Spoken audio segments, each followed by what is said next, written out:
Diácono, irmãos e irmãs, enquanto os abençoava, afastou-se deles e foi para o céu. Celebramos a ascensão de Jesus 40 dias depois da ressurreição. E com este acontecimento, Jesus encerra a sua missão entre nós e marca o seu retorno ao Pai. E agora retorna ao Pai portando um corpo humano glorificado. Com sua subida aos céus, nos enche de esperança, ensina o catecismo da igreja. Esperança de irmos um dia ao seu encontro, como membros do seu corpo. Essa esperança é a esperança que anima a vida cristã. De um dia, depois terminada a nossa jornada terrena, irmos também para o céu. A natureza humana foi elevada a uma dignidade superior à dos anjos. Também conquistamos, com a ida de Jesus para o céu, levando o corpo humano glorificado, conquistamos mais do que havíamos perdido quando, por inveja, o demônio tenta Adão e Eva e consegue que eles fossem expulsos do paraíso. O céu, que agora é possível para todos nós, é muito maior e mais perfeito do que o paraíso da criação. Ouvimos em Atos dos Apóstolos 1, versículo 9. Jesus foi levado aos céus, e foi levado aos céus à vista dos seus discípulos, dos seus apóstolos.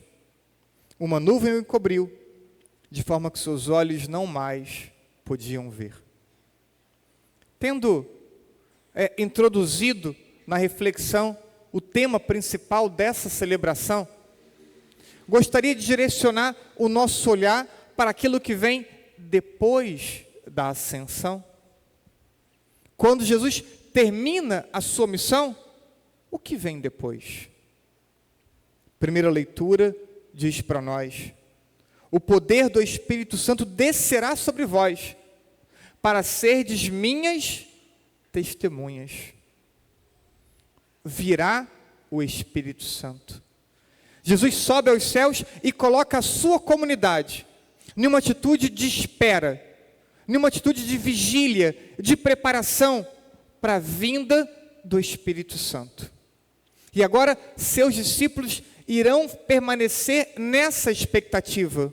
E você e eu permaneceremos nessa expectativa da vinda de Pentecostes. E quando vier o Paráclito, há de nos capacitar para sermos suas testemunhas. Mas testemunhar o quê? No Evangelho de hoje, ouvimos: serão anunciados a conversão e o perdão dos pecados. Quem é a testemunha? A testemunha é aquele que antes fez uma experiência. Fez a experiência do seu próprio caminho de conversão. Fez a experiência do seu perdão perdoado pela misericórdia de Deus. Esse é o conteúdo do testemunho. O caminho de conversão e a misericórdia de Deus na vida de cada um de nós. Pode ser que muitos de vocês não saibam apresentar e explicar toda a doutrina católica e toda a palavra de Deus, mas são capazes de testemunhar a ação de Deus na vida de vocês. São capazes de testemunhar o processo de mudança ao qual Deus foi conduzindo cada um de vocês. São capazes de testemunhar esse Deus de amor tocando a vida de cada um de vocês. E como então vamos nos preparar para a vinda do Espírito Santo? A leitura de Hebreus, a segunda leitura, dizia: coração sincero, cheio de fé, com o coração purificado de toda má consciência e o corpo lavado de toda água pura. Lavado com água pura. Sinceridade na fé. Uma atitude de fé sincera. Um coração purificado pela misericórdia de Deus. E a água do batismo que tocou todos nós, a maioria, quando ainda éramos crianças, e agora renovados nessa última Páscoa que celebramos. Essas são as condições de preparação para recebermos o Espírito Santo. Com essas disposições, nós nos preparamos e aguardamos Pentecostes. Mas eu queria acrescentar mais uma característica, que não está presente nas leituras de hoje. Mas eu quero convidá-los a olhar para o cenáculo. Olhar para uma realidade específica do cenáculo.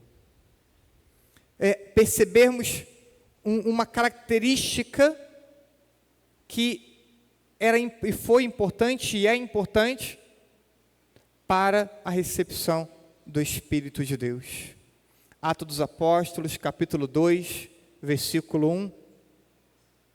Quando chegou o dia de Pentecostes, os discípulos estavam reunidos no mesmo lugar. Pentecostes não veio sobre um discípulo, um apóstolo separado. Veio sobre os apóstolos reunidos no cenáculo. Veio sobre os apóstolos reunidos em oração.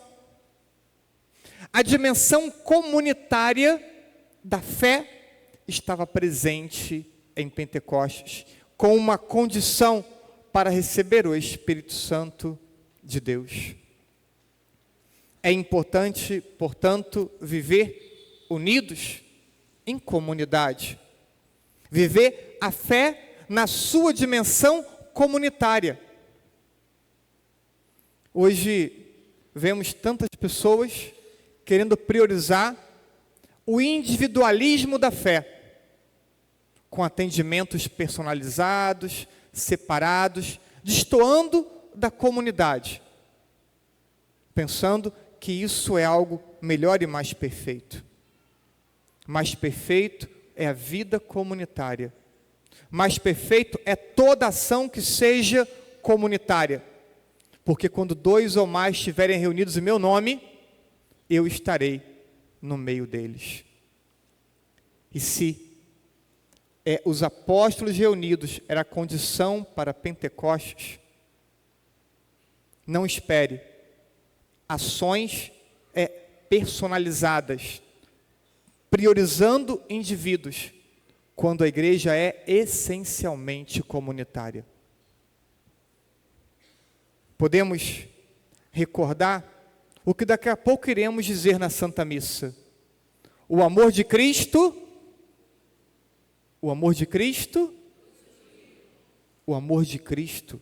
nos uniu. Não nos separou, não potencializou a individualidade. O amor de Cristo nos integrou enquanto comunidade, nos integrou enquanto corpo de Cristo. Na oração eucarística 2, que vamos rezar, vamos escutar: sejamos reunidos pelo Espírito Santo num só corpo. Todos seremos reunidos pela ação do Espírito Santo, formando um só corpo. Esse é o desejo de Deus. Essa é a ação principal do Espírito Santo de Deus. Gerar unidade, gerar comunhão na comunidade, integrar a comunidade, potencializar a comunhão na comunidade. A oração do Pai Nosso, ela é essencialmente comunitária. Pai Nosso. Jesus nos ensinou dizendo: Pai meu. Porque ele estava ensinando a oração, podia ensinar dizendo, meu Pai que está nos céus. Não, ele ensinou dizendo, Pai nosso.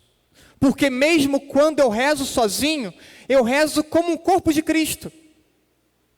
Mesmo quando eu rezo sozinho, eu rezo trazendo presente toda a dimensão do corpo místico de Cristo. Então, rezamos dizendo, Pai nosso.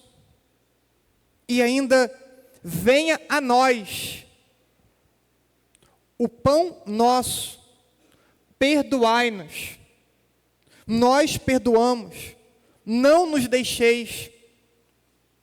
Toda oração do Pai Nosso é uma oração comunitária, que nos integra como irmãos.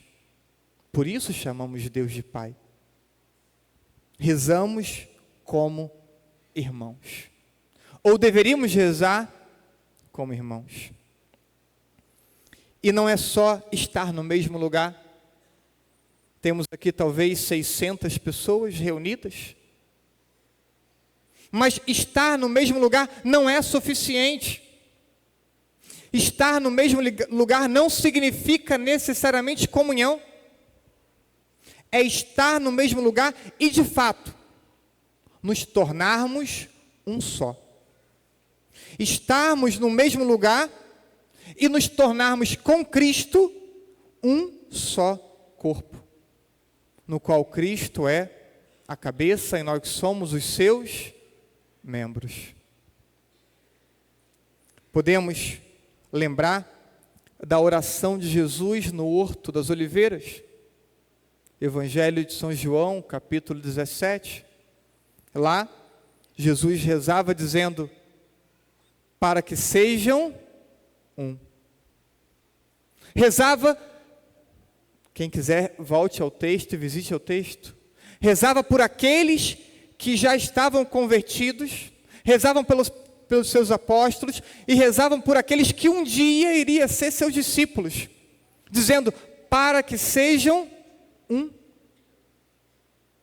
A oração de Jesus no horto é uma oração que apresenta o desejo de Deus para nós. Vivemos uma realidade de profunda comunhão ao passo de nos tornarmos um só com Ele. Essa é a disposição que precisa estar presente em nós, por mais difícil que seja. É muito mais fácil fazer as coisas sozinhos, do nosso jeito. Quantas vezes já falamos, ou pensamos, ou já escutamos, deixa que eu faço sozinho. Faço mais rápido sozinho, faço melhor sozinho. Já pensamos, já falamos, ou já escutamos. A comunhão é difícil. A comunhão é exigente. São pessoas diferentes, que pensam diferente, que executam as coisas de modo diferente. Mas a beleza não está sempre na eficiência. A beleza está, para nós cristãos, na comunhão. Nada é mais eficiente para Deus do que olhar os seus filhos unidos. A eficiência nem sempre é da ação melhor realizada, mas da maior capacidade de nos unirmos como filhos de Deus, como irmãos uns dos outros. Santo Agostinho, para não faltar um pensamento de Santo Agostinho por missa,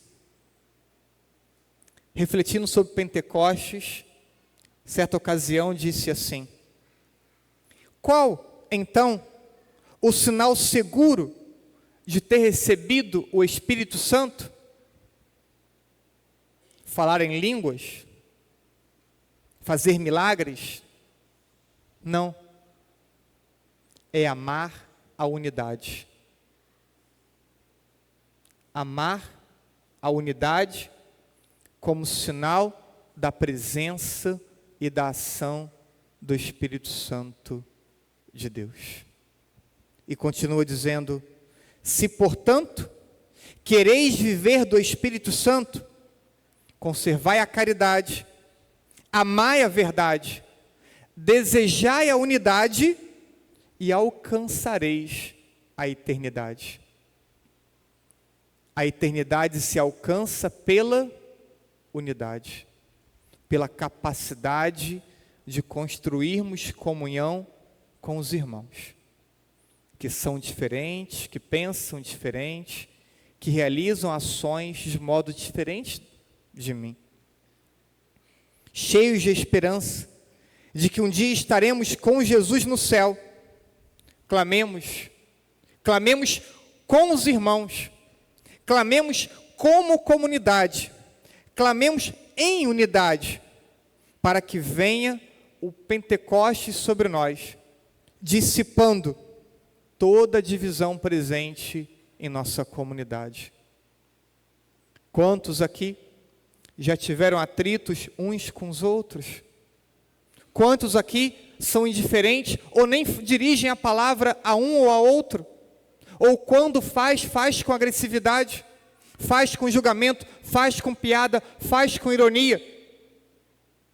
Não esteja assim para Pentecostes. Tenha a disposição de permitir que o Espírito Santo de Deus dissipe as divisões entre nós. Porque de outro jeito, não seremos igreja de Jesus Cristo. De outro jeito, não seremos discípulos de Jesus Cristo.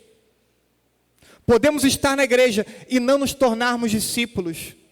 Podemos estar na igreja e não nos tornarmos testemunhas de Jesus Cristo.